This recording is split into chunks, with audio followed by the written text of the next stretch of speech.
یاد رکھیے۔ السلام علیکم۔ آج کل جو لوگ ہیں اپنے معاشرے میں وہ آتے نا لوگ علاج کے لیے پڑھ کے پھونکتے سورۃ البقرہ سورۃ الفاتحہ تو پیسے لے رہے، تو یہ کہاں تک صحیح ہے اس قرآن کی؟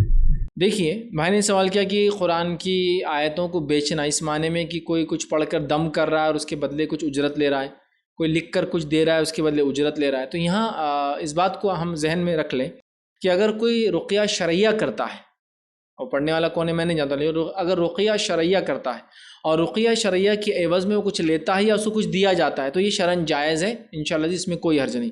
اس کی دلیل بخاری کی وہ روایت ہے جس میں صحابہ کی ایک جماعت تھی جو ایک علاقے سے گزر رہی تھی، وہ ایک علاقے میں رکے، انہوں نے وہاں اجازت مانگی کہ ہم کو کچھ کھانا پینا دو، ان کے سردار نے ان کو منع کر دیا اور ان کو ہکال دیا گیا۔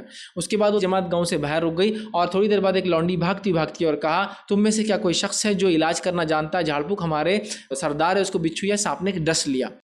اس کے بعد ایک صحابی اٹھے جن کے تعلق سے لوگ کہتے ہیں ہم تو نہیں جانتے تھے کہ ایسا کرتے ہیں، لیکن وہ اٹھے اور انہوں نے کہا میں علاج کروں گا۔ لوگوں نے کہا نہیں علاج مت کرو اس کا، اس نے اپنے کو رہنے کے لیے دیا، کھانے کے لیے نہیں دیا۔ کہا کوئی بات نہیں۔ انہوں نے یہ کہا کہ تم اگر مجھے کچھ تحفے میں دو گے تو میں اس کے عوض یہ علاج کروں گا۔ اس کے بعد ہوا یہ کہ وہ اٹھ کر وہاں سے گئے اور وہ راضی ہو گئے سردار، انہوں نے دم کیا اور اس نے 30 بکریاں دے دی۔ صحابہ میں سے کسی نے بھی اس بکری کو ہاتھ نہیں لیا اور کہا تم نے لی تم ہی رکھو، نبی اکرم صلی اللہ علیہ وسلم کو پہلے مسئلہ بتایا جائے گا، آپ اس مسئلے کو دیکھ کر کیا جواب دیتے ہیں اس کے بعد ہم فیصلہ کریں گے۔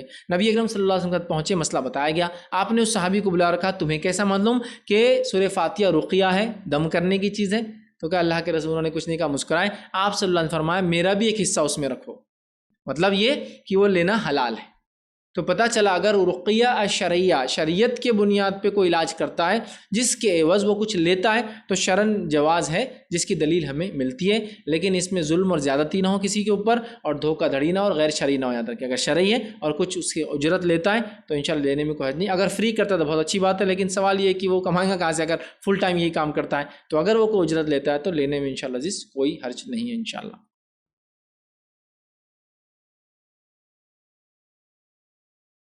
السلام علیکم، آپ بھی ہمارے اس کام میں تعاون کریں اپنی زکات و صدقات کے ذریعے۔ ڈونیشن ڈیٹیلز کے لیے ڈونیٹ اس پر کلک کریں۔ اگر آپ کو ہمارے ویڈیوز پسند آئے ہیں تو اسے شیئر کریں اور ثواب کے حقدار بنیں۔ روزانہ ہمارے ویڈیوز کو پانے کے لیے ہمارے یوٹیوب چینل کو سبسکرائب کریں اور بیل آئکن دبائیں۔ ہم سے دیگر سوشل میڈیا پر جڑنے کے لیے ویڈیو میں دیے گئے آئی ڈی کو سرچ کریں۔ جزاک اللہ۔